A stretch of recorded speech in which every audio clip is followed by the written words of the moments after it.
La première fois que j'ai vu Sofia Valdez, elle se querellait avec un parc-mètre devant la pizzeria Henderson.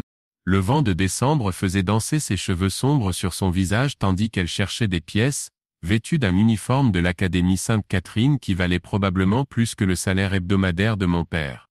Je n'avais que 3 $ dans mon portefeuille et une Ford de 10 ans qui pétaradait comme des coups de feu, mais quelque chose dans sa façon de donner un coup de pied à ce parc-mètre m'a fait m'arrêter.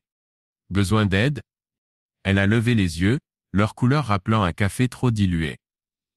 À moins que vous n'ayez de la monnaie pour un billet de 20, pas vraiment. J'ai fouillé dans ma console et trouvé assez de pièces pour lui offrir 2 heures. À une condition. Laquelle? Dites-moi pourquoi vous vous garez chez Henderson alors qu'il y a un country club parfaitement convenable à 10 minutes de votre école. Elle a alors souri, de ce genre de sourire qui commence doucement et s'épanouit jusqu'à tout transformer. Peut-être que j'apprécie les endroits qui ne nécessitent pas de réservation. Cela aurait dû être mon premier indice. Les filles de Sainte-Catherine ne mangent pas de pizza chez Henderson à moins de fuir quelque chose. Mais les garçons de 17 ans ne posent pas ce genre de questions quand une fille comme Sofia Valdez leur sourit. Notre relation a commencé sur du temps emprunté et des moments dérobés. Mon univers se composait de matchs de football le vendredi soir, et de week-ends de travail au bureau d'assurance de mon père, où j'apprenais à calculer les risques et les probabilités. Le sien était fait de galas de charité et de cours préparatoires, où elle apprenait à naviguer dans la société comme dans une chorégraphie. La distance entre nos vies aurait dû être impossible à franchir. C'est peut-être pour cela que c'était si électrisant quand nous y parvenions. Son père possédait la First National Bank de Millfield. Mon père vendait des polices d'assurance aux clients de cette banque. Elle conduisait une BMW que ses parents lui avaient offerte pour ses 16 ans. Je conduisais la Ford dont mon grand-père m'avait fait hériter à sa mort. Nous étions Roméo et Juliette, si Roméo vendait des assurances vie, et que la famille de Juliette détenait l'hypothèque de sa maison. Pendant 3 mois ça a fonctionné malgré tout. Elle s'échappait pour me retrouver à la carrière, où nous restions assis dans mon pick-up à parler jusqu'à l'aube. Elle me parlait de la pression pour épouser quelqu'un de convenable, des dossiers d'inscription à l'université que sa mère remplissait sans lui demander son avis, de la vie planifiée pour elle depuis sa naissance. Je lui parlais de mon désir d'accomplir plus que ce que Millfield pouvait offrir, des histoires que j'écrivais tard dans la nuit quand je ne pouvais pas dormir, de rêves trop grands pour un garçon dont le meilleur costume venait de J.C. Penney. « Tu es différent d'eux » dit-elle un soir, la tête posée sur mon épaule tandis que nous contemplions les étoiles se refléter sur l'eau sombre. « Tu me vois vraiment. » Je pensais que c'était le cas. Ce fut ma deuxième erreur. Le 20 décembre, le bal de Noël annuel de l'Académie Sainte-Catherine. Tenue de soirée exigée, sur invitation uniquement, le genre d'événement où mon nom de famille ne suffirait pas à me faire entrer. Sofia l'avait mentionné des semaines plus tôt, disant qu'elle avait hâte que ce soit terminé. Elle y serait avec Dylan Pierce, son ancien petit ami, car leur famille avait arrangé cette sortie des mois auparavant. Une obligation sociale, rien de plus. Cela ne signifie rien, avait-elle promis. Ce n'est qu'une soirée. Je l'ai cru. Ce fut ma 3e erreur. Mais assis sur le parking de Henderson ce soir-là, observant les couples en robe de créateur et smoking de location défilés, quelque chose me tordit la poitrine. Pas exactement de la jalousie. Quelque chose de plus profond. La crainte de n'être qu'un secret bien gardé, une escapade aventureuse avant qu'elle ne retourne à sa vraie vie. Alors j'ai fait quelque chose d'insensé. Je suis allé à ce bal. Le garde à l'entrée m'a regardé comme si j'avais traîné de la boue dans un musée. Invitation? Jay Cartwell. Je suis le cavalier de Sofia Valdez. Il a vérifié sa liste 2 fois, puis a contacté quelqu'un à l'intérieur par radio. 5 minutes plus tard, Sofia est apparue dans l'embrasure, portant une robe qui valait probablement plus que ma camionnette. Son visage a blêmi en me voyant. « Jake, que fais-tu ici ?» « Je viens danser avec ma petite amie. » Les mots sont restés suspendus entre nous comme un défi. Derrière elle je pouvais voir le gymnase décoré, les couples se balançant au rythme d'une musique qui sonnait comme de l'argent. Et là, nous observant depuis le buffet de punch, se tenait Dylan Pierce. Il était tout ce que je n'étais pas. 1,90 m, carrure de quarterback, portant un smoking comme s'il était né dedans.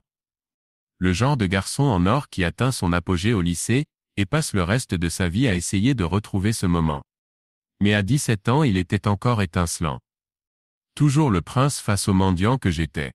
Sophia, appela-t-il s'approchant avec l'assurance de quelqu'un qui n'avait jamais essuyé un refus. Il y a un problème? Elle nous regarda tour à tour, prise au piège.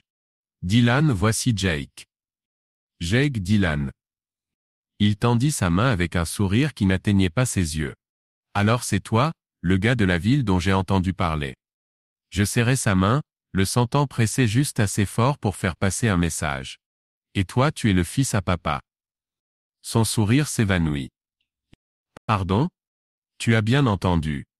Même dans le sport je serrais la main, victoire ou défaite. Ceci était nouveau. C'est à ce moment-là que j'ai compris que certaines confrontations ne se terminent pas par des poignées de main. Jake, non, murmura Sophia, mais c'était trop tard. Dylan s'approcha, usant de sa stature imposante. Tu dois partir. C'est une soirée privée. Je suis venu avec Sophia. Non, dit-il la regardant droit dans les yeux. Ce n'est pas le cas. Le gymnase devint silencieux. Tous les regards étaient maintenant tournés vers nous, pressentant l'orage qui grondait. Sophia restait pétrifiée entre nous, et à cet instant, je vis son choix se dessiner sur son visage.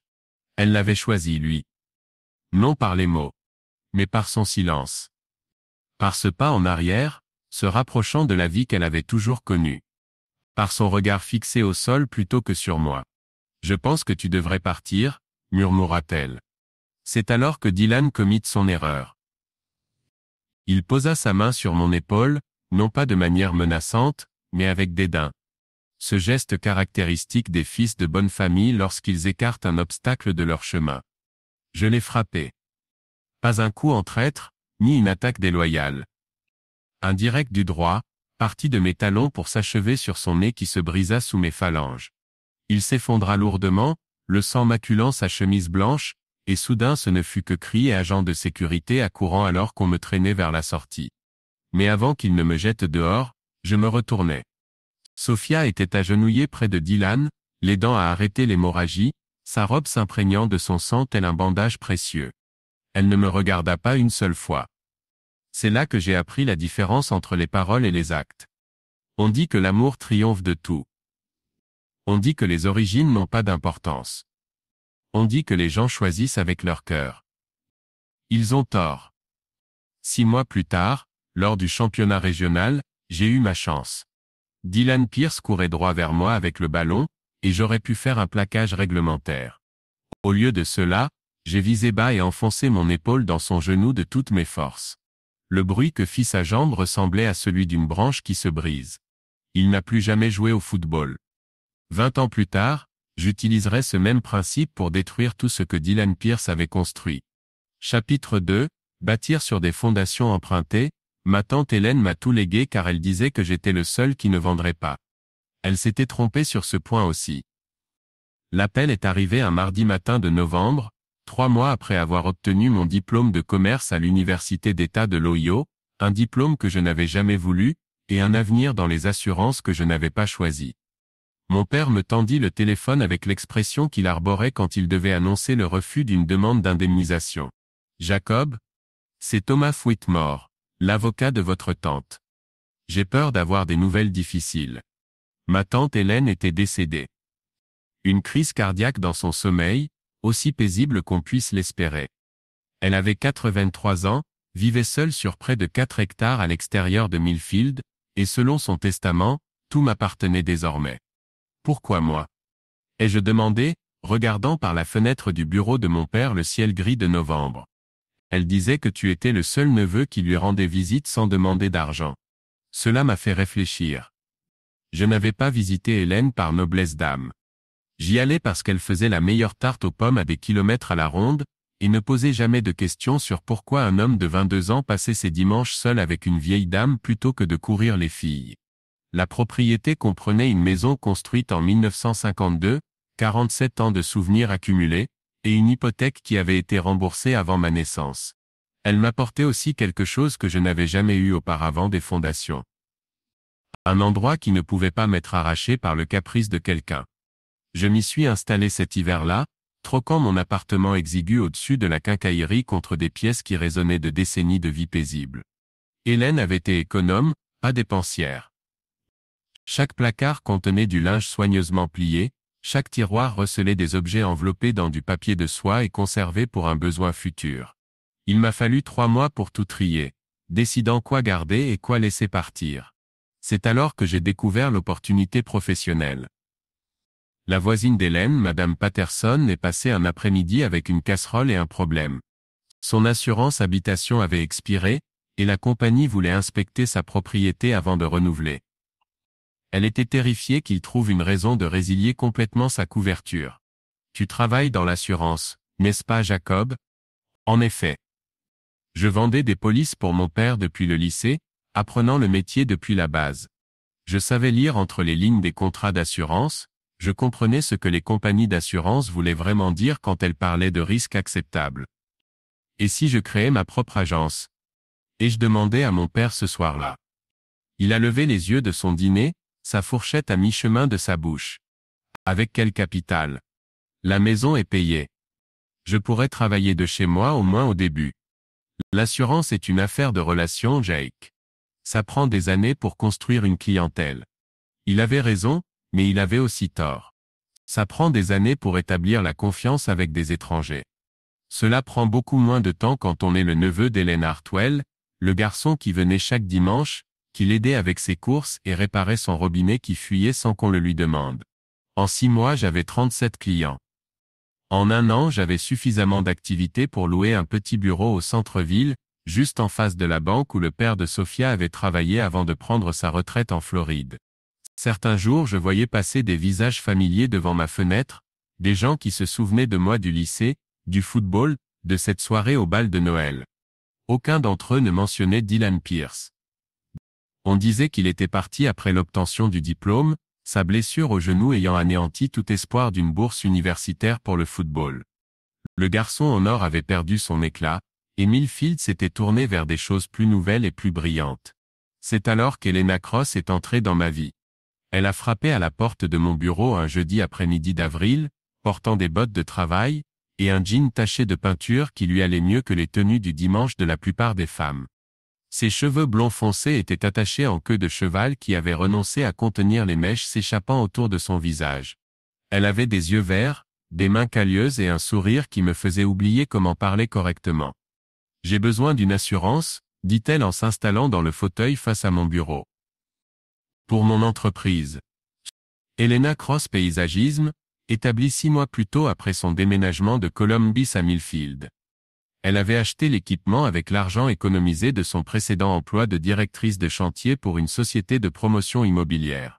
Un camion, une remorque, des tondeuses industrielles, suffisamment d'outils pour transformer les jardins de banlieue en pages de magazines.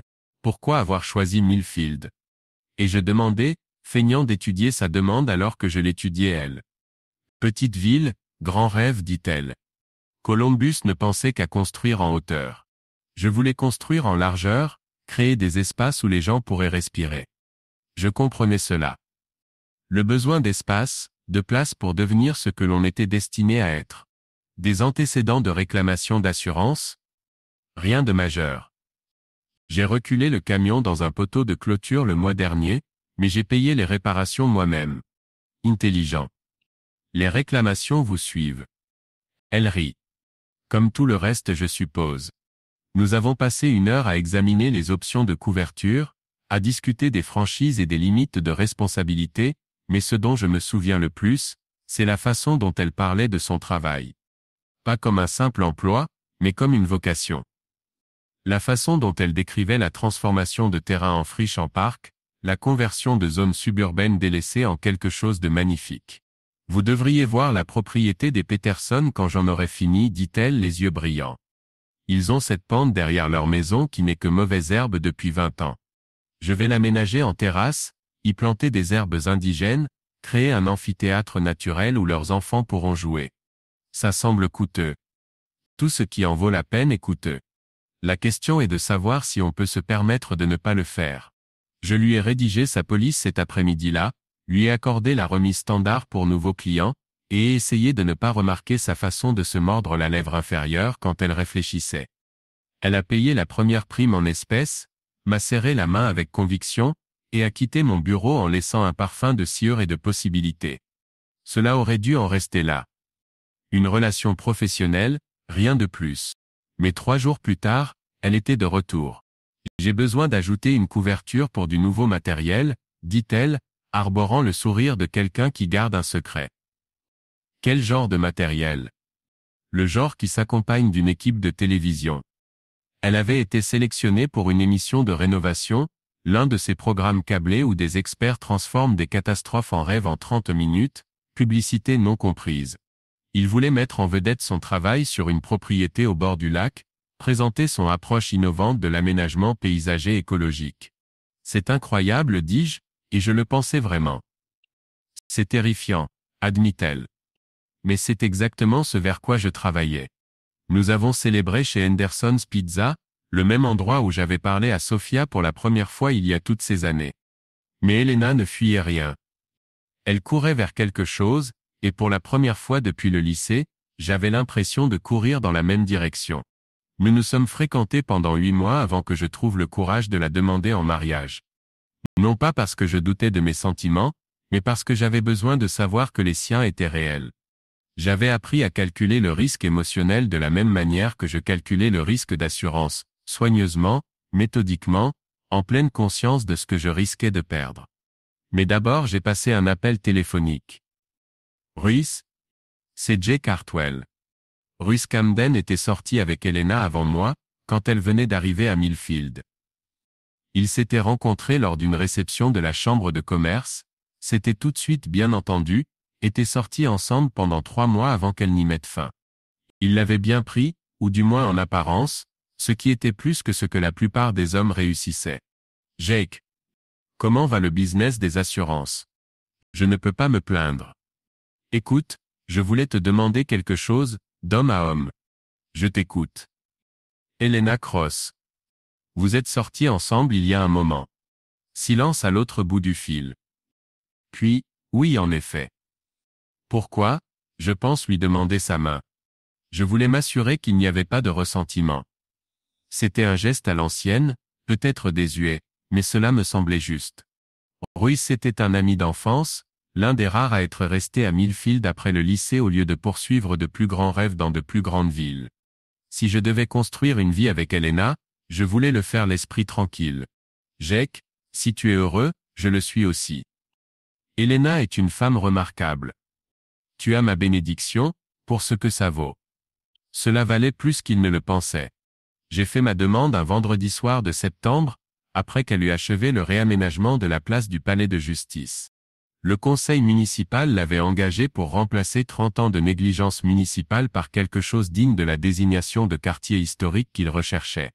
Elle avait travaillé 3 mois d'affilée, transformant le béton et l'herbe morte en un témoignage vivant de ce que Millfield pourrait devenir.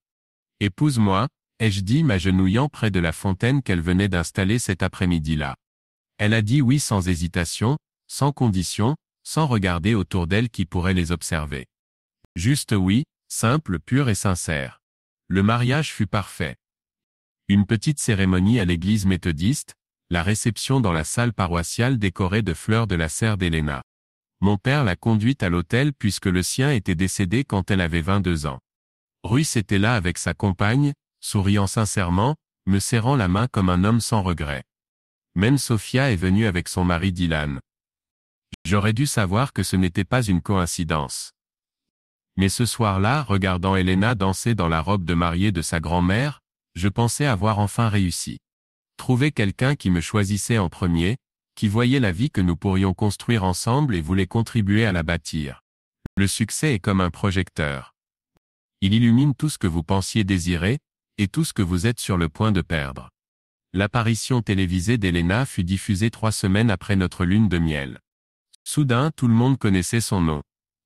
Soudain son téléphone ne cessait de sonner avec des opportunités venant de Columbus, Cincinnati, même Chicago. Les projets résidentiels sont devenus des développements commerciaux. Les travaux du week-end sont devenus des installations d'une semaine. C'est ce pourquoi nous avons travaillé, dit-elle lorsque j'ai exprimé mon inquiétude concernant l'expansion de son territoire. Nous, toi et moi. L'entreprise. Notre avenir. Elle avait raison, bien sûr. Son succès était notre succès. Ses rêves devenaient notre réalité. Mais quelque chose dans sa façon de dire notre avenir me laissait penser qu'elle envisageait peut-être un futur différent du mien. Ce sentiment s'est intensifié lorsque Rhys est revenu dans nos vies. Il a frappé à la porte de mon bureau un mardi matin de février, portant un costume qui valait plus cher que la voiture de la plupart des gens et arborant ce sourire que je me rappelais du lycée. La réussite lui allait bien. Hawaï s'était révélé lucratif. Jake. Félicitations pour ton mariage, mon vieux. Elena est extraordinaire. Merci. Qu'est-ce qui t'amène? Une opportunité d'affaires. Une grande. Il avait passé les 5 dernières années à développer des complexes hôteliers à Hawaï, transformant d'anciennes plantations de canne à sucre en destination de luxe. L'entreprise était rentable mais nécessitait un investissement initial conséquent. Il constituait un partenariat, cherchant des investisseurs locaux qui comprenaient le potentiel à long terme. Je parle d'argent sérieux, Jake. De quoi changer une vie. Il m'a exposé les chiffres, montré les plans architecturaux d'un complexe de 100 unités sur la côte nord de Maui. L'investissement requis était substantiel, plus qu'Elena et moi n'avions économisé, plus que je m'étais à l'aise de risquer sur quelque chose à 5000 km. Ce n'est pas pour moi, Rhys. Allez, mon vieux. C'est notre chance de voir plus grand que Millfield. Millfield m'a bien traité. Il a étudié mon visage comme s'il essayait de résoudre une énigme. Et si Elena était intéressée? Elena a sa propre entreprise dont elle doit s'occuper. C'est exactement pour ça qu'elle devrait être intéressée. Ce projet a besoin de quelqu'un avec ses compétences, sa vision. L'architecture paysagère à cette échelle, ça pourrait la faire connaître nationalement. C'est là que j'ai compris. Ce n'était pas qu'une question d'argent, du moins pas entièrement. Il s'agissait d'Elena. De l'impliquer dans quelque chose dont je ne pouvais pas faire partie, créant une relation professionnelle qui l'éloignerait de tout ce que nous avions construit ensemble. J'apprécie l'offre, mais non. Rhys a haussé les épaules, mais j'ai perçu quelque chose dans son expression. De la déception peut-être? Ou du calcul. C'est ton choix, Jake. Mais n'attends pas trop longtemps pour voir grand.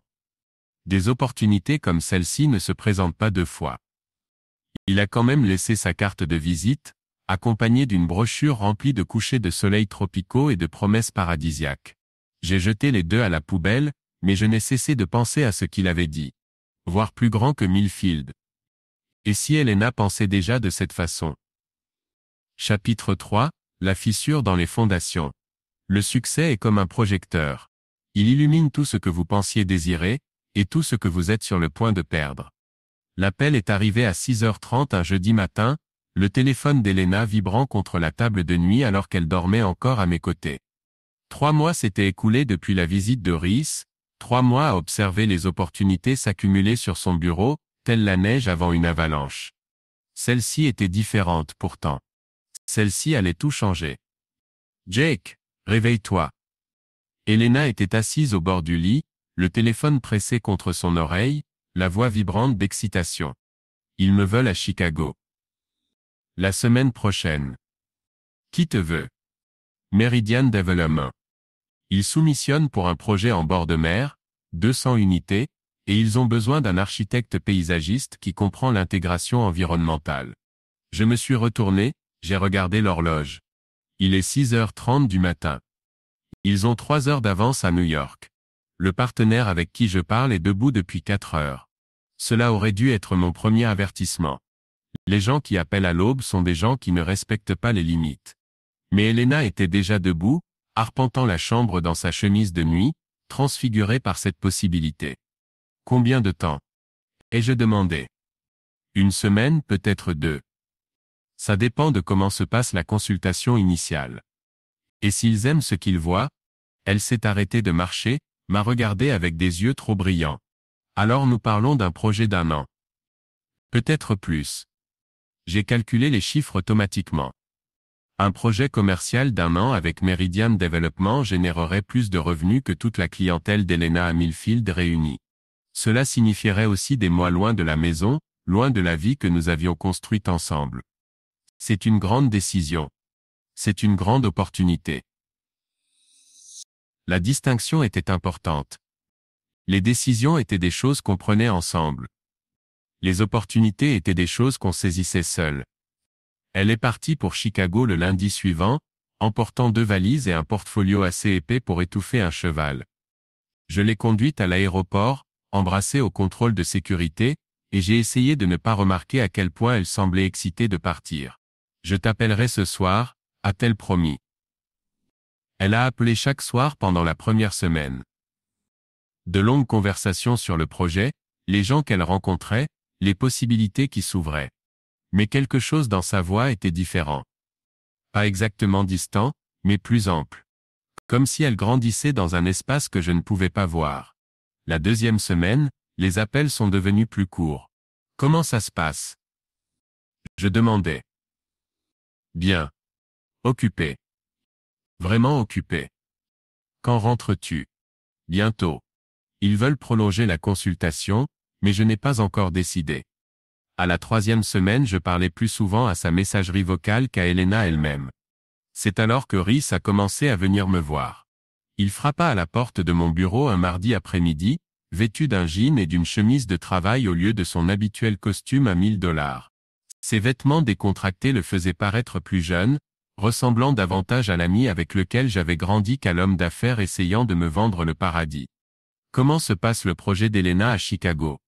Bien. Elle est très occupée. Ça doit être difficile de la voir partir si souvent. C'est temporaire. Il hocha la tête comme s'il comprenait, mais son expression suggérait le contraire. Tu sais, Jake, j'ai réfléchi à ce que tu m'as dit. À propos du projet d'Hawaï. Et alors? Peut-être que je l'abordais mal. Le présentant comme un moyen rapide de s'enrichir plutôt que ce qu'il est vraiment. C'est-à-dire? Une chance de construire quelque chose qui compte. De créer des espaces où les gens peuvent trouver la paix. Il employait maintenant le langage d'Elena, parlant de créer des environnements plutôt que de simplement faire de l'argent. Le changement était subtil mais délibéré. J'apprécie cela, Rissé, mais ma réponse reste la même. Et si Elena était intéressée? Voilà. La question que j'attendais depuis que Chicago accaparait l'attention d'Elena. Elena a ses propres projets dont elle doit s'occuper. C'est exactement pour cela qu'elle devrait être intéressée. Ce n'est pas qu'une simple promotion immobilière, Jake. C'est de l'art. C'est exactement le genre de travail vers lequel elle s'oriente. Il sortit son téléphone, me montra des photos que je n'avais jamais vues. Pas seulement des rendus architecturaux, mais des paysages. Des jardins cascadant le long des pentes volcaniques, des piscines semblant se fondre dans l'océan, des sentiers suivant les contours naturels d'anciennes coulées de lave.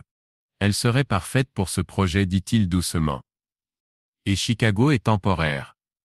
Ceci pourrait être permanent. Ce mot résonna différemment qu'il n'aurait dû. Permanent. Ce que j'avais toujours voulu, toujours essayé de construire. Mais maintenant cela sonnait plus comme une menace que comme une promesse. J'en parlerai avec elle, dis-je, sachant que je ne le ferai pas. En fait, je l'ai déjà fait. Ces mots restèrent suspendus entre nous comme une confession. Quand? La semaine dernière. Je l'ai appelée pour la féliciter de l'opportunité de Chicago, et nous avons parlé d'objectifs à long terme. Et? Elle semblait intéressée. Très intéressée. Je sentis quelque chose vaciller dans ma poitrine, comme des fondations s'affaissant d'une manière pour laquelle elle n'était pas conçue.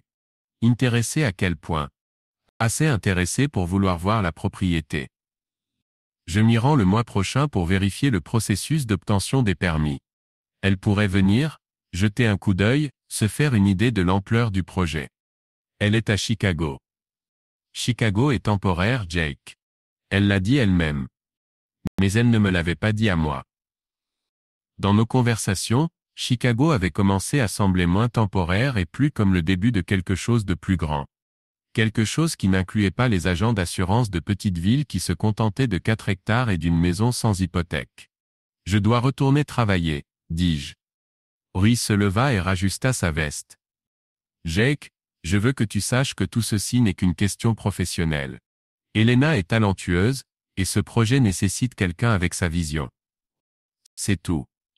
Bien sûr. Je suis sérieux. Vous deux, c'est du solide. Tout le monde peut le voir. Le fait qu'il se sente obligé de le dire me fit me demander ce que tout le monde pouvait réellement voir. Ce soir-là, j'appelais Elena au lieu d'attendre son appel. Comment s'est passée ta journée? Demanda-t-elle, et je pouvais entendre la circulation en arrière-plan. Elle marchait quelque part, probablement en retournant à son hôtel après une autre réunion tardive. Rue s'est passée. Ah bon? Comment va-t-il? Il a mentionné que vous aviez parlé d'Hawaï. Silence à l'autre bout, puis le bruit d'une porte qui se ferme. En effet. Il a appelé pour me féliciter pour Chicago, et nous avons discuté. De quoi? Du projet. C'est passionnant, Jake. Vraiment passionnant. Assez passionnant pour le visiter? Une autre pause. Peut-être? Je n'ai rien décidé. Sans moi? Ce serait professionnel, Jake.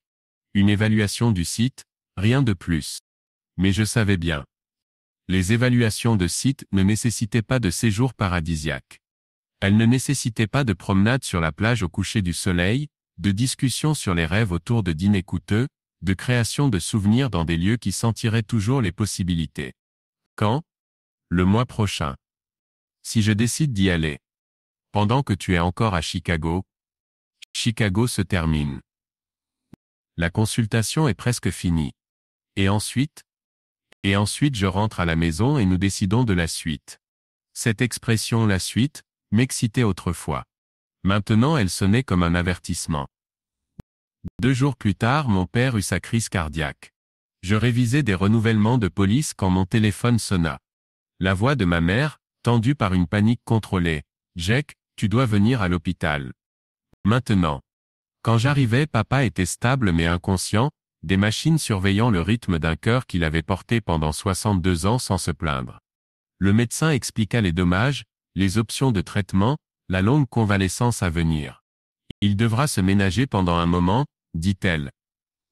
Pas de stress, activité limitée, beaucoup de repos. Et le travail? Cela dépendra de lui. Mais je recommanderais de réduire considérablement ses responsabilités. J'ai appelé Elena depuis le parking de l'hôpital. Il était 22 heures à Chicago, 19 heures à Millfield. Elle a répondu à la première sonnerie. Jake? Que se passe-t-il? Je lui ai parlé de papa, de l'hôpital, de l'avenir incertain qui s'étendait devant nous. Elle a écouté sans m'interrompre, émettant les sons appropriés de sympathie, posant les bonnes questions pleines de sollicitude. Je prendrai le premier vol pour rentrer, dit-elle. Tu n'es pas obligé. Si, je le dois. C'est la famille, Jake. C'est ce qui compte. Elle était rentrée le lendemain midi, portant encore les vêtements professionnels qu'elle avait enfilés pour le vol d'urgence. Elle a passé l'après-midi à l'hôpital, parlant au médecin, posant des questions auxquelles je n'avais pas pensé, étant la partenaire que j'avais épousée. Mais ce soir-là, seule dans notre cuisine, elle regardait autour d'elle comme si elle découvrait l'endroit pour la première fois. « Cela va changer les choses, n'est-ce pas? » dit-elle. « Que veux-tu dire? L'entreprise de ton père. Tes responsabilités. » Je n'avais pas pensé si loin, mais elle avait raison. La clientèle de papa, constituée sur 30 ans, aurait besoin d'être gérée. Son bureau devrait continuer à fonctionner. Son héritage devrait être préservé. Probablement. Pour combien de temps? Je ne sais pas. Jusqu'à ce qu'il aille mieux, je suppose. Et s'il ne se rétablit pas? La question que j'évitais. Alors je suppose que je serai définitivement dans les assurances. Elle a acquiescé, mais je pouvais la voir calculer les distances, mesurer l'écart entre ce que nous avions prévu et ce qui nous attendait. Et Chicago? J'ai demandé. Ils m'ont proposé le projet. Félicitations. Je n'ai pas encore accepté. Pourquoi pas? Elle est restée silencieuse un long moment, regardant par la fenêtre le jardin qu'elle avait conçu quand nous nous étions installés ensemble. Parce que accepter signifie voyager pendant 1 an. Parce que cela signifie construire une carrière qui n'inclut pas Millfield. Et j'ai épousé un homme qui appartient à cet endroit. Le mot appartient résonnait différemment qu'il n'aurait dû. Pas comme un foyer, mais comme un piège. Pas comme un choix, mais comme un compromis. Tu devrais accepter, ai-je dit. Jake, Tu devrais accepter, et tu devrais aller à Hawaï avec Ruiz. Tu devrais voir ce qu'il y a là-bas. Que veux-tu dire? Je dis que je ne peux pas être la raison pour laquelle tu ne poursuis pas tes rêves. Elle est restée silencieuse si longtemps que j'ai cru que la conversation était terminée. Puis, et si poursuivre mes rêves signifie perdre ce que nous avons? Et si ne pas les poursuivre signifie perdre qui tu es? La question est restée suspendue entre nous comme un pont qu'aucun de nous ne voulait traverser. Elle partit pour Hawaï 3 semaines plus tard. Je la conduisis de nouveau à l'aéroport, mais cette fois-ci, le baiser d'adieu ressemblait davantage à une fin qu'à un commencement. Je t'appellerai tous les jours, promit-elle. Je sais. Mais je savais aussi que les promesses faites dans les aéroports différaient de celles prononcées dans les chapelles nuptiales. Elles étaient plus légères, plus éphémères, plus faciles à rompre lorsque la distance devenait incommensurable. Chapitre 4 Combustion spontanée. La fraude à l'assurance ressemble à l'infidélité. Tous pensent que c'est un délit sans victime jusqu'à ce qu'ils en deviennent la cible. Les photographies arrivèrent un mardi matin, exactement une semaine après le départ d'Elena pour Hawaï. Livraison express, sans adresse de retour, uniquement mon nom écrit en lettres majuscules sur une enveloppe manila suffisamment épaisse pour étouffer un homme. Je me rendis à la cuisine et pris un couteau. Je contemplais des images qui réécrivaient tout ce que je croyais savoir de mon mariage. Elena sur une plage, riant à quelque chose hors champ. Elena dans un restaurant se penchant par-dessus une table vers quelqu'un dont je ne pouvais voir le visage. Elena dans le hall d'un hôtel, sa main sur le bras d'un homme, son expression empreinte d'une douceur que je reconnaissais, mais n'avais jamais vue dirigée vers quiconque d'autre. La dernière photographie était la plus nette. Elena et Rhys sur un balcon surplombant l'océan, ses bras autour de sa taille, sa tête basculée contre son épaule. Ils ressemblaient à des amants. Ils avaient l'air faits l'un pour l'autre. Ils incarnaient tout ce que je n'avais jamais été. Je restais assis à cette table pendant 2 heures, étudiant ces photographies comme les pièces à conviction d'une affaire que je ne voulais pas résoudre. Cherchant des explications inexistantes, des interprétations innocentes de moments intimes. Mais j'étais dans le métier de l'assurance depuis trop longtemps pour me mentir sur ce que je voyais. Elena avait fait son choix. Elle avait choisi la vie plus grande, l'homme meilleur, l'avenir qui n'incluait pas les agents d'assurance de petites villes satisfaits de leurs 9,7 acres et d'une maison sans hypothèque. Le plus curieux c'est que je n'étais pas en colère. Pas au début. La colère viendrait plus tard, quand j'aurais eu le temps d'assimiler pleinement la trahison. Ce que je ressentais à cet instant était quelque chose de plus froid, plus calculé. La même évaluation méthodique que j'utilisais en examinant des réclamations qui semblaient trop opportunes pour être accidentelles. Quelqu'un m'avait envoyé ces photographies pour une raison. Quelqu'un voulait que je sache ce qu'Elena faisait à Hawaï. La question était qui, et pourquoi maintenant? J'appelais Carlos. Carlos Mendoza avait travaillé pour moi pendant 3 ans, s'occupant du genre d'enquête discrète dont les compagnies d'assurance avaient parfois besoin. Des réclamations d'indemnisation des travailleurs qui semblaient suspectes, des cas d'invalidité qui ne correspondaient pas aux images de surveillance, ces zones grises où la malhonnêteté humaine croisait la responsabilité des entreprises. Jake? Comment se passe le voyage de ta femme? C'est justement pour ça que j'appelle. Tu as toujours ces contacts à Hawaï? Ça dépend de ce dont tu as besoin. De la surveillance. De niveau professionnel. Quelqu'un qui peut documenter des activités sans se faire remarquer. Un silence à l'autre bout du fil. Puis, quel genre d'activité? Le genre qui met fin au mariage. Jake, mon vieux, tu es sûr de vouloir ça? Je suis sûr des photographies. J'ai besoin d'être sûr de tout le reste. Il soupira. Donne-moi 24 heures. 24 heures. Dans 24 heures je saurai exactement depuis combien de temps Elena me mentait. Je saurais si Hawaï avait été planifié ou spontané, si elle y était allée pour travailler ou pour être avec Rhys. Je connaîtrais l'étendue de ma propre naïveté. Mais 24 heures me donnaient aussi le temps de planifier. J'avais beaucoup appris sur la nature humaine dans le domaine des assurances. Les gens pensaient être plus malins que le système, qu'ils pouvaient manipuler les circonstances à leur avantage sans conséquence. Ils incendiaient des entreprises en difficulté, mettaient en scène des accidents, déposaient des réclamations pour des blessures qui n'existaient que sur le papier. Ils se faisaient toujours prendre. Non pas parce qu'ils n'étaient pas astucieux, Mais parce qu'ils n'étaient pas patients. Ils agissaient trop vite, laissaient trop de traces, faisaient confiance à trop de gens avec trop de secrets. Je n'allais pas commettre ces erreurs. D'abord je me suis rendu chez Rhys.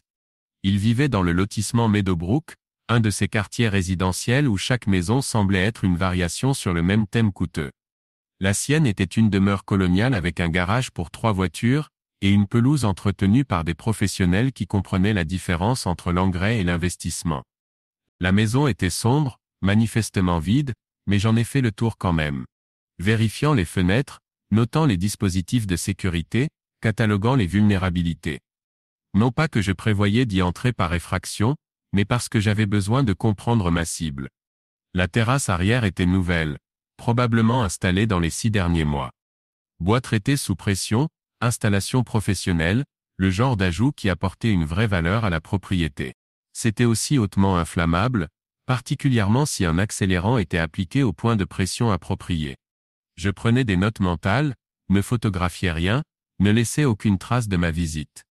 Simplement un homme faisant une promenade du soir, admirant les améliorations apportées chez son voisin.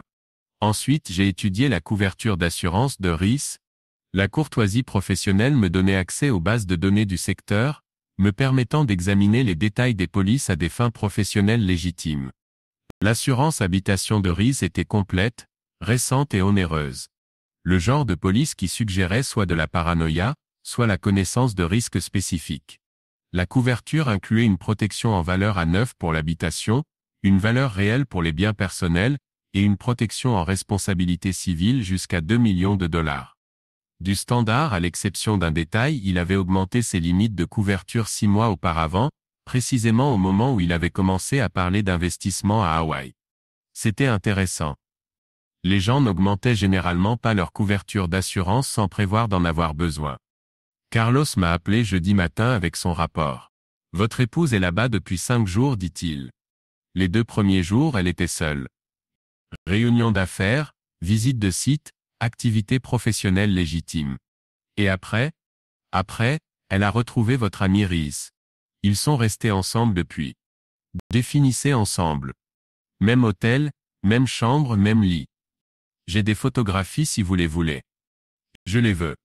Jake, vous êtes sûr? Une fois que vous les aurez vus, il n'y aura plus de retour possible. Il n'y a plus de retour possible de toute façon, Carlos. La seule question est de savoir si j'avance avec une information complète ou partielle. La deuxième série de photographies est arrivée vendredi après-midi. Celle-ci était différente des premières, plus intimes, plus dévastatrices, plus définitives. Elena et Rhys n'étaient pas simplement ensemble, ils étaient unis comme le sont les personnes qui ont cessé de prétendre qu'elles ne sont pas amoureuses. J'ai étudié chaque image, mémorisant les détails qui importeraient plus tard. Le restaurant où ils dînaient, la plage où ils se promenaient au coucher du soleil, l'hôtel où ils séjournaient depuis mardi. Plus important encore, l'expression sur le visage d'Elena dans chaque photographie. Elle semblait heureuse. Pas coupable, pas tourmentée, pas déchirée entre des loyautés contradictoires. Juste heureuse, comme elle l'était quand nous avons commencé à sortir ensemble, quand l'avenir était rempli de possibilités plutôt que d'obligations. C'est alors que j'ai compris toute l'ampleur de ma situation. Elena n'avait pas fait une erreur. Elle avait fait un choix. Et ce choix n'avait rien à voir avec les opportunités commerciales à Hawaï, mais tout à voir avec la vie qu'elle désirait plutôt que celle dont elle s'était contentée. J'ai pris ma décision cette nuit-là. Samedi matin, je me suis rendu à la quincaillerie pour acheter des fournitures. Rien de suspect individuellement, du diluant à peinture, des chiffons d'atelier, un chalumeau au propane pour désherber. Le genre d'article dont tout propriétaire pourrait avoir besoin pour l'entretien printanier. Samedi après-midi, j'ai rendu visite à mon père à l'hôpital. Il était éveillé, alerte, se plaignant de la nourriture et de l'ennui. La crise cardiaque avait été sérieuse mais non catastrophique. Il se rétablirait, reprendrait probablement le travail d'une certaine manière, et vivrait certainement assez longtemps pour voir ses petits-enfants si je parvenais à en avoir. Comment se passe le voyage d'Elena? A-t-il demandé. Bien. Productif. Elle construit quelque chose de spécial, Jake. Ne la laisse pas se contenter de moins que ce qu'elle mérite. Je ne le ferai pas. C'était la chose la plus honnête que j'avais dite depuis des semaines. Samedi soir j'ai attendu minuit, puis me suis rendu à Meadowbrook. La maison de Rhys était toujours sombre, toujours vide, toujours vulnérable. Je me suis garé à 3 pâtés de maison, et j'ai marché, portant mes fournitures dans un sac de sport qui n'attirerait pas l'attention si quelqu'un me voyait par hasard. La terrasse arrière était encore plus parfaite que dans mes souvenirs. Du bois neuf, plusieurs niveaux, amplement d'espace pour la distribution d'accélérants. J'ai travaillé méthodiquement, imbibant les points de pression avec le diluant, assurant une couverture uniforme sans flaque évidente. Un travail professionnel, du genre qui brûlerait rapidement et intensément, laissant les enquêteurs avec plus de questions que de réponses. J'avais presque terminé quand j'ai entendu la portière claquer. Quelqu'un était rentré. J'ai agi rapidement, récupérant mon matériel, et me dirigeant vers la lisière des arbres derrière la maison. J'ai atteint ma cachette juste au moment où la porte d'entrée s'ouvrait, et que les lumières s'allumaient au rez-de-chaussée. À travers la fenêtre de la cuisine, je pouvais voir une silhouette se déplacer, ouvrant les placards, vérifiant les pièces. Paris, quelqu'un d'autre, quelqu'un qui se déplaçait avec l'assurance de la familiarité. Puis il est entré dans la lumière, et j'ai vu son visage. Dylan Pierce. 20 ans de plus, portant 20 kilos supplémentaires, mais toujours indubitablement le garçon en or de l'Académie Sainte-Catherine. Toujours l'homme dont j'avais détruit la jambe au lycée, dont j'avais volé la petite amie, dont j'avais fait dérailler la vie avec un plaquage parfaitement chronométré. Il était dans la maison de Rhys, se déplaçant dans l'espace de Rhys comme s'il en était propriétaire. Comme s'il avait tout à fait le droit d'être là. C'est alors que j'ai compris. Ce n'était pas seulement à propos d'Elena et Rhys. C'était plus vaste, plus complexe, plus périlleux qu'une simple liaison. J'observais Dylan passer un appel téléphonique, le vis noter quelque chose, le regardais rassembler des documents du bureau de Rhys. Des papiers d'affaires apparemment. Des documents que quelqu'un convoitait, des informations que quelqu'un désirait. Je demeurai caché jusqu'à son départ, puis attendis encore 1 heure avant de m'approcher à nouveau de la maison. Mais l'instant propice s'était évanoui, l'opportunité s'était envolée. La présence de Dylan avait tout bouleversé, élevant les enjeux dont j'ignorais l'existence. Je rentrais chez moi, mon matériel intact, mon dessin inachevé, ma compréhension de la situation fondamentalement transformée. Dimanche matin, Elena appela. « Jake ? Je rentre demain. »« Bien ? Tu m'as manqué. Il faut qu'on parle. »« Je sais. De Chicago, de l'avenir, de ce que nous voulons tous les deux. Je le sais aussi. » Elle garda le silence un instant. « Je t'aime, Jake. Je t'aime aussi. » Ce fut la dernière vérité que nous nous sommes dites l'un à l'autre. Lundi après-midi, j'accueillis Elena à l'aéroport. Elle paraissait bronzée, reposée, et manifestement rongée par la culpabilité. Nous rentrâmes dans un silence quasi total, le poids des vérités inavouées emplissant l'espace entre nous tel un gaz toxique. Ce soir-là, je lui montrai les photographies. Pas toutes, juste assez pour établir les faits, pour rendre le déni impossible, pour provoquer la conversation que nous savions inévitable. Elle examina chaque image attentivement, son expression passant de la surprise à la résignation, puis à quelque chose qui ressemblait à du soulagement. « Depuis quand es-tu au courant ?» demanda-t-elle finalement. « Est-ce important ? Pour moi, oui. Depuis mardi. Et tu as attendu jusqu'à maintenant pour en parler ? Je voulais voir si tu me le dirais de toi-même. » Elle acquit ça, comprenant l'épreuve qu'elle avait échoué. Que se passe-t-il maintenant ? Je sortis les papiers du divorce que j'avais fait préparer le matin même. Exhaustif, équitable, définitif. Elle pourrait garder son entreprise, son équipement, ses aspirations à de plus grandes choses. Je garderai la maison, l'agence d'assurance, la vie dont je m'étais toujours contenté. Tu signes ces documents, et c'est terminé. Elle regarda les papiers comme s'ils étaient rédigés dans une langue étrangère. Comme ça simplement. Comme ça simplement. Et la thérapie conjugale ? Et essayer de surmonter ça ? Elena, tu as partagé l'intimité de mon ami pendant 1 semaine. À Hawaï. Lors de ce qui était censé être un voyage d'affaires. Qu'y a-t-il exactement à surmonter ? Elle n'eut aucune réponse à cela. Elle signa les papiers ce soir-là, fit ses valises mardi matin, et partit pour Chicago avant midi. Net, efficace, définitif. Le genre de fin qui résolvait les intrigues sans drame superflu. À l'exception d'un détail imprévu. Mercredi matin, Rhys appela. Jake, il faut qu'on parle. Non, ce n'est pas nécessaire. Si absolument.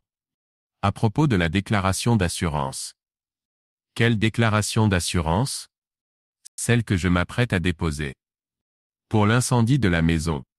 La ligne devint silencieuse. Quel incendie? Celui qui va se produire ce soir. À moins que nous parvenions à un accord, toi et moi. C'est là que j'ai réalisé que je jouais aux dames pendant que les autres jouaient aux échecs. C'est là que j'ai compris que Rhys n'était pas qu'un ami qui m'avait trahi, il était quelque chose de bien plus dangereux. J'arrive tout de suite, dis-je. Non, tu n'en feras rien. Tu me retrouveras à la pizzeria Henderson dans 1 heure. Et Jake? Viens seul. Le téléphone se tut, et je restais là à le fixer, comprenant enfin l'ampleur du jeu dans lequel je m'étais embarqué. Il ne s'agissait plus d'Helena. Il s'agissait de survie. Chapitre 5, le prix de toute chose, on dit que la vengeance est un plat qui se mange froid. Il se trompe. Elle est meilleure lorsque votre ennemi se noie déjà. Je savais que je tombais dans un piège dès que j'aperçus Rhys assis dans le box du fond chez Henderson's Pizza. Le même box où j'étais assis avec Helena quand elle m'avait parlé pour la première fois de son opportunité télévisuelle, les mêmes banquettes en vinyle craquelé, où j'avais célébré de petites victoires qui semblaient immenses à l'époque. Maintenant cela ressemblait simplement à un endroit où les gens venaient avoir des conversations qu'ils ne pouvaient avoir nulle part ailleurs. Rhys portait un costume différent de d'habitude, plus sombre, plus coûteux. Le genre de tenue qui suggérait qu'il n'était pas simplement là pour une conversation amicale entre vieux amis. Ses mains étaient jointes sur la table, pas d'alliance, pas de nervosité apparente. Juste une patience calme, comme un homme qui avait pris le temps de se préparer pour ce moment. Jake. Merci d'être venu.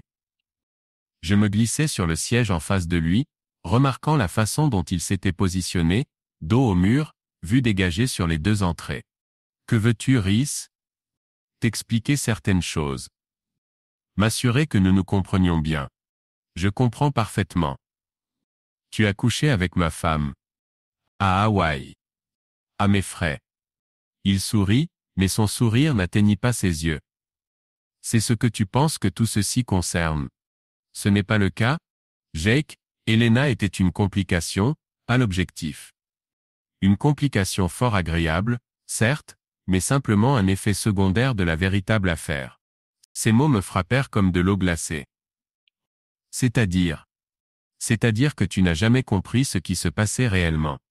Tu pensais qu'il s'agissait d'amour, de loyauté, d'amitié trahie. Il n'a toujours été question que d'argent. Il sortit une chemise Manila, et la fit glisser sur la table. À l'intérieur se trouvaient des documents que je reconnaissais, des polices d'assurance, des évaluations immobilières, des états financiers. Tous liés à son projet de développement à Hawaï, 47 millions de dollars, dit-il doucement. C'est la valeur théorique du projet Hawaï. C'est aussi ce que je dois à des personnes très sérieuses qui n'acceptent pas les excuses. J'ai parcouru les documents, découvrant pour la première fois l'ampleur du désastre. Des prêts de banque dont je n'avais jamais entendu parler, des garanties adossées à des propriétés inexistantes, un château de cartes financiers qui s'effondrait déjà. Tu es ruiné. Pire que ruiné. Je suis un homme mort si je ne livre pas des résultats dans les 90 jours. Et quel rapport avec moi? Tout. Parce que tu vas m'aider à déposer la déclaration d'assurance qui me sauvera la vie. C'est là que j'ai compris. L'incendie de maison dont il avait parlé n'était pas une menace, c'était un plan. Il allait incendier sa propre propriété, déposer une réclamation pour la valeur totale de remplacement, et utiliser l'argent de l'assurance pour gagner du temps avec ses créanciers. Tu parles d'un incendie criminel. Je parle d'un incident électrique causé par un câblage défectueux dans une terrasse nouvellement construite. Un accident tragique, une perte totale, sans circonstances suspectes. Sauf pour la partie où tu le déclenches délibérément. Sauf pour la partie où je serai à 3000 km quand cela se produira. Un alibi parfait, pas de mobile, aucune implication. Je l'ai fixé du regard, voyant enfin l'homme derrière le masque amical. Tu veux que je mette le feu à ta maison. Je veux que tu résolves nos 2 problèmes. Tu obtiens ta vengeance sur l'homme qui t'a volé ta femme. J'obtiens l'argent de l'assurance qui me maintient en vie. Et Elena? Elena obtient ce qu'elle a toujours voulu. Une vie qui n'inclut pas Millfield. Le plan était d'une simplicité élégante. Je mettrais le feu à la maison de Reese, en le faisant passer pour un accident. Il déposerait la réclamation d'assurance, encaisserait l'indemnité, rembourserait suffisamment de dettes pour survivre. Elena resterait à Chicago, construisant sa carrière sans la complication d'un mari de petite ville. Chacun obtiendrait ce qu'il voulait. À un détail près. Je ne vais pas commettre un incendie criminel pour toi, Ruiz. Si tu vas le faire. Parce que si tu ne le fais pas, je vais raconter à tout le monde en ville ta petite visite chez moi samedi soir dernier. La sensation d'eau glacée revint, plus froide cette fois. De quoi parles-tu? Détecteur de mouvement, Jake. Le genre qui déclenche les caméras lorsque quelqu'un s'approche de la propriété.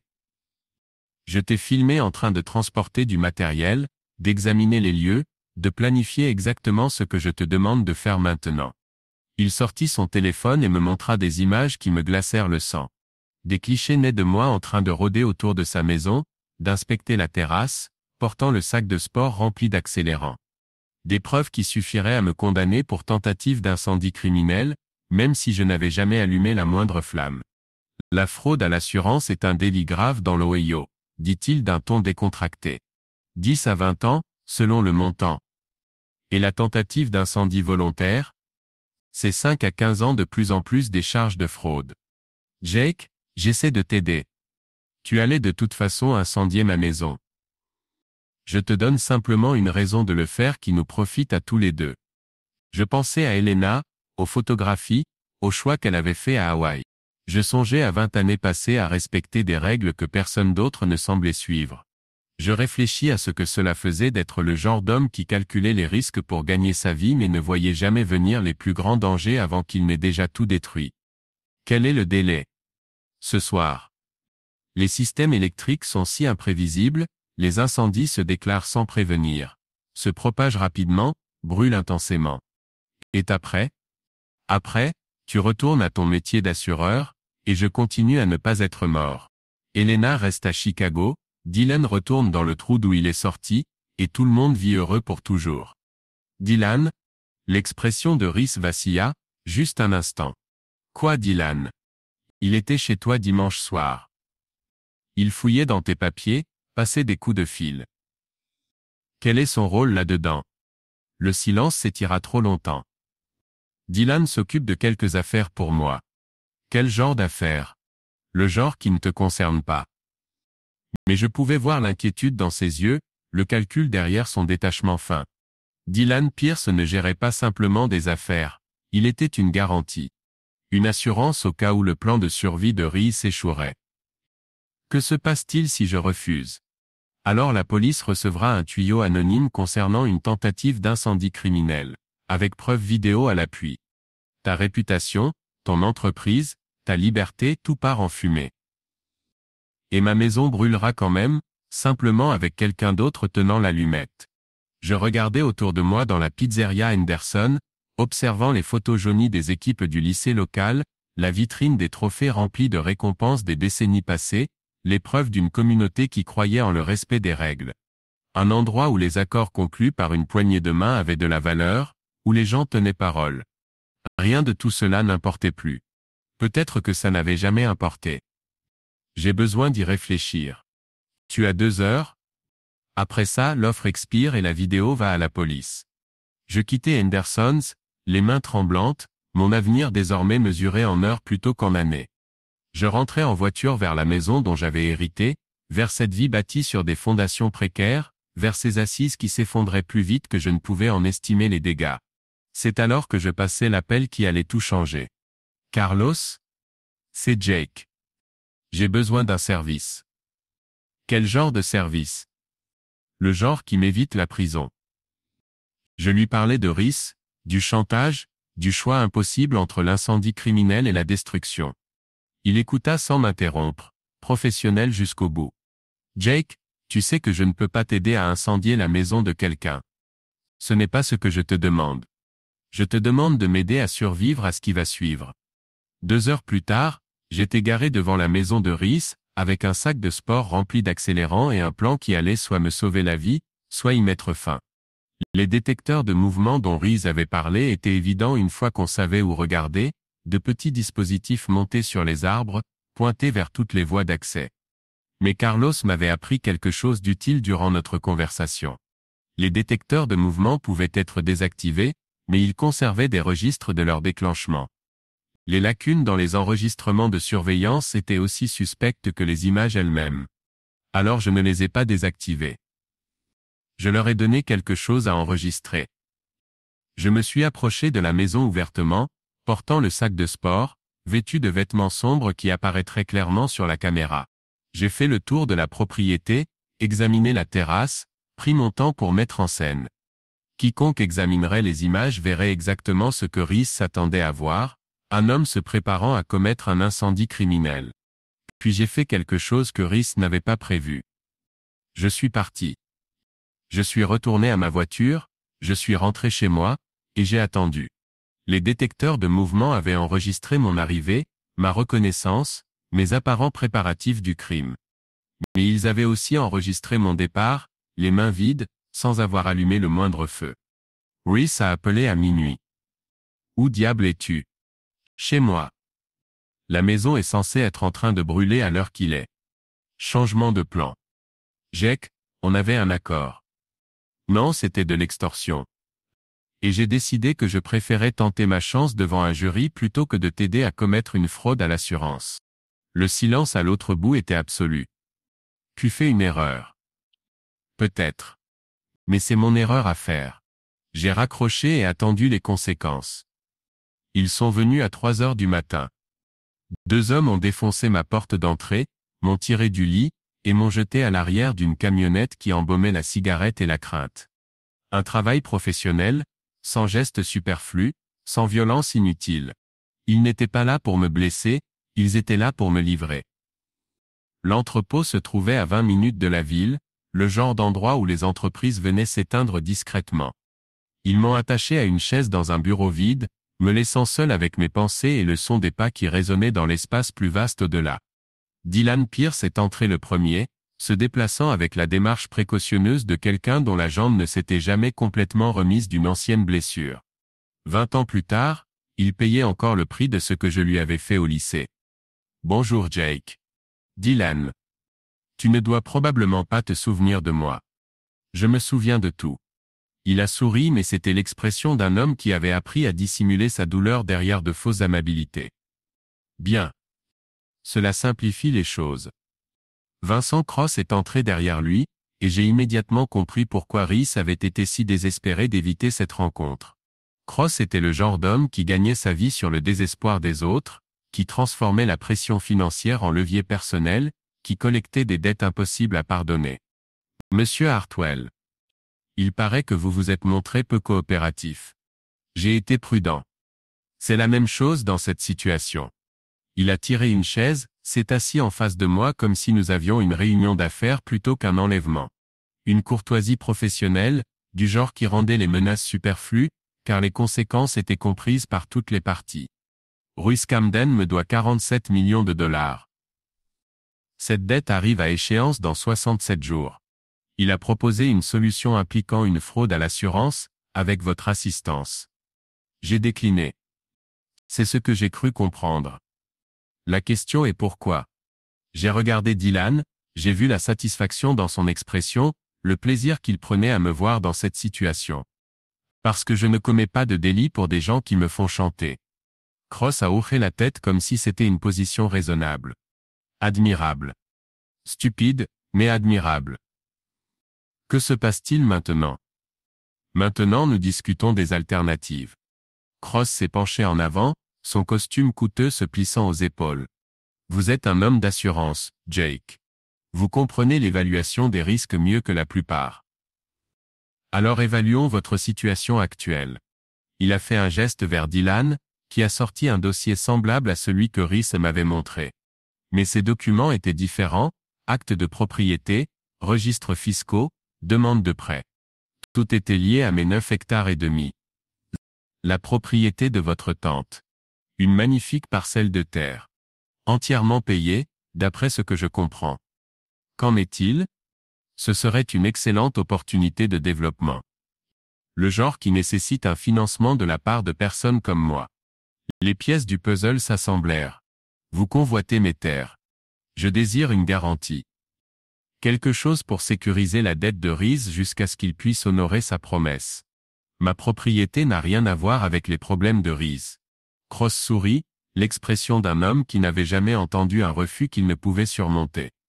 Tout est lié, monsieur Hardwell. C'est ainsi que fonctionne le monde.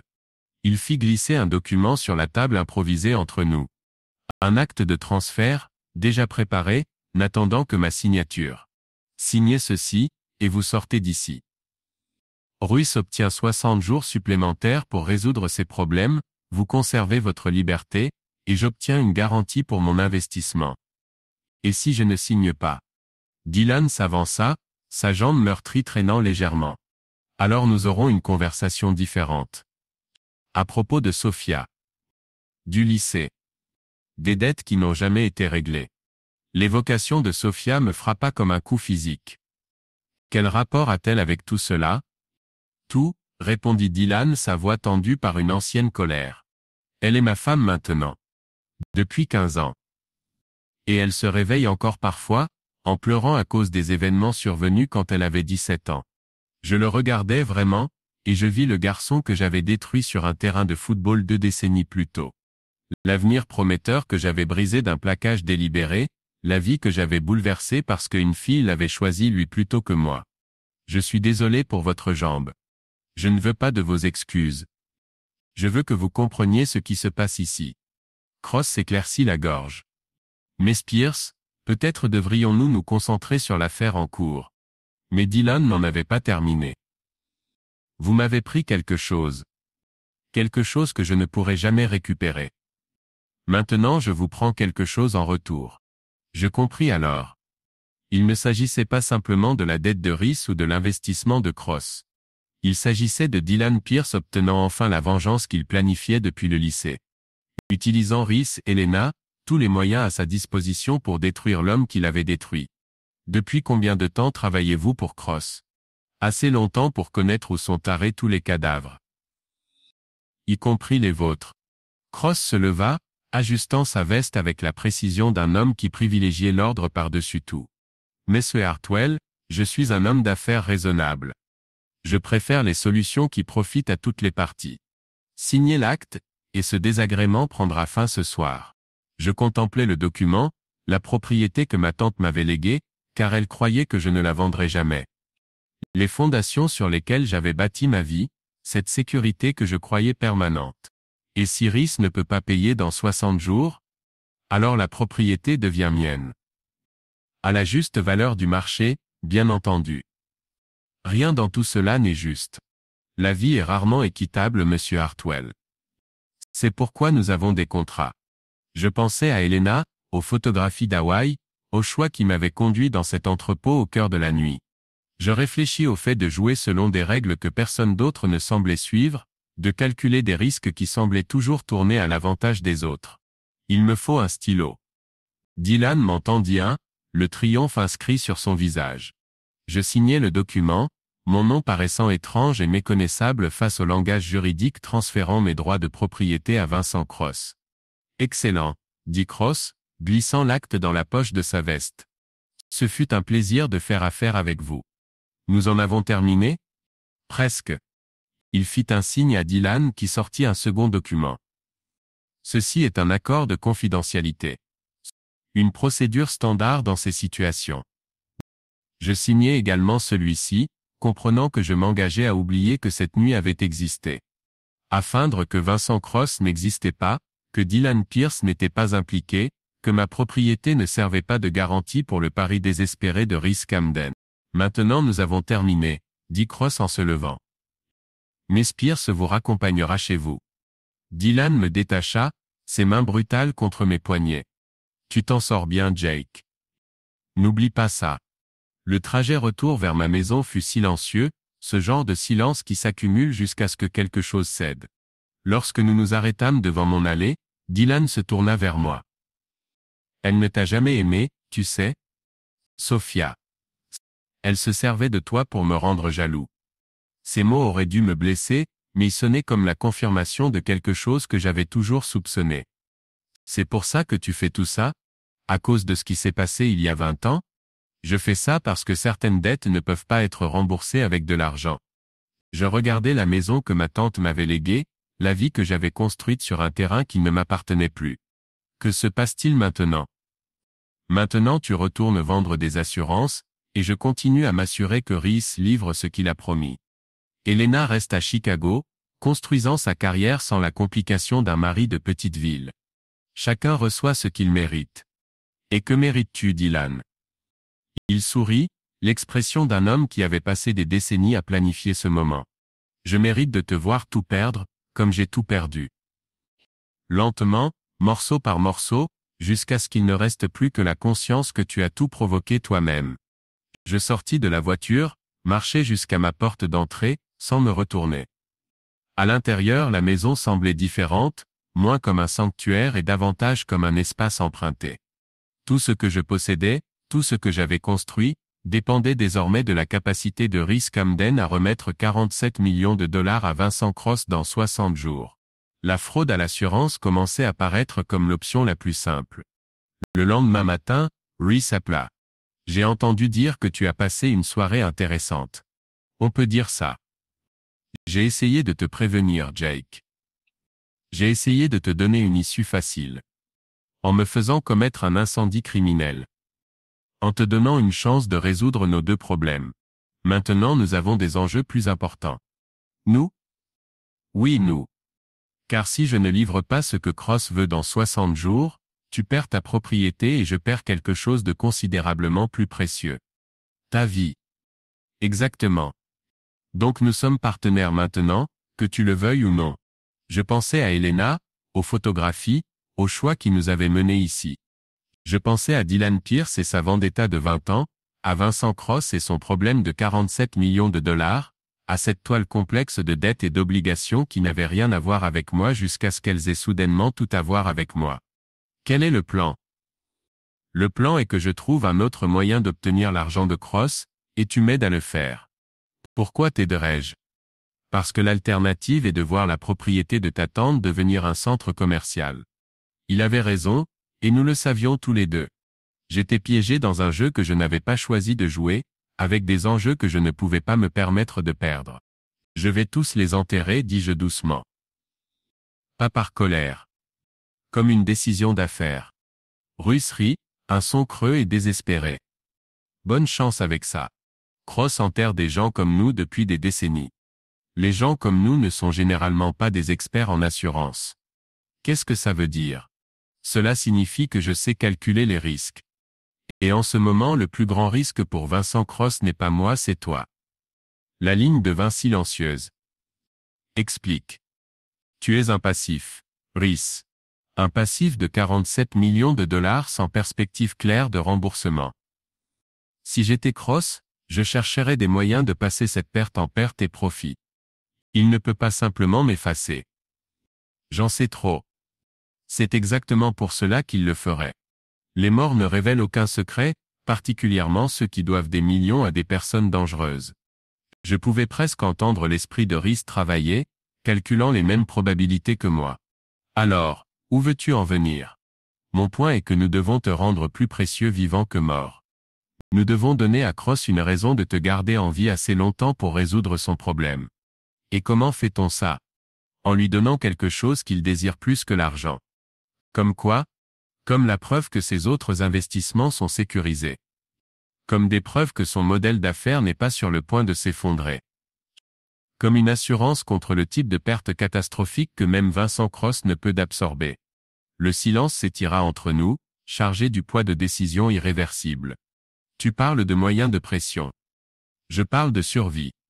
La tienne, la mienne, et celle de quiconque pris dans la toile de Cross. C'est un territoire périlleux, Jake. Tout comme devoir 47 millions de dollars à un homme qui résout ses problèmes par des enlèvements nocturnes. Rhys soupira, le son d'un homme à court de meilleures options. Quelle est la première étape? La première étape est de comprendre exactement ce que Cross recherche. Pas seulement l'argent, la vue d'ensemble. Que construit-il, avec qui travaille-t-il, où se trouve la vulnérabilité dans son organisation?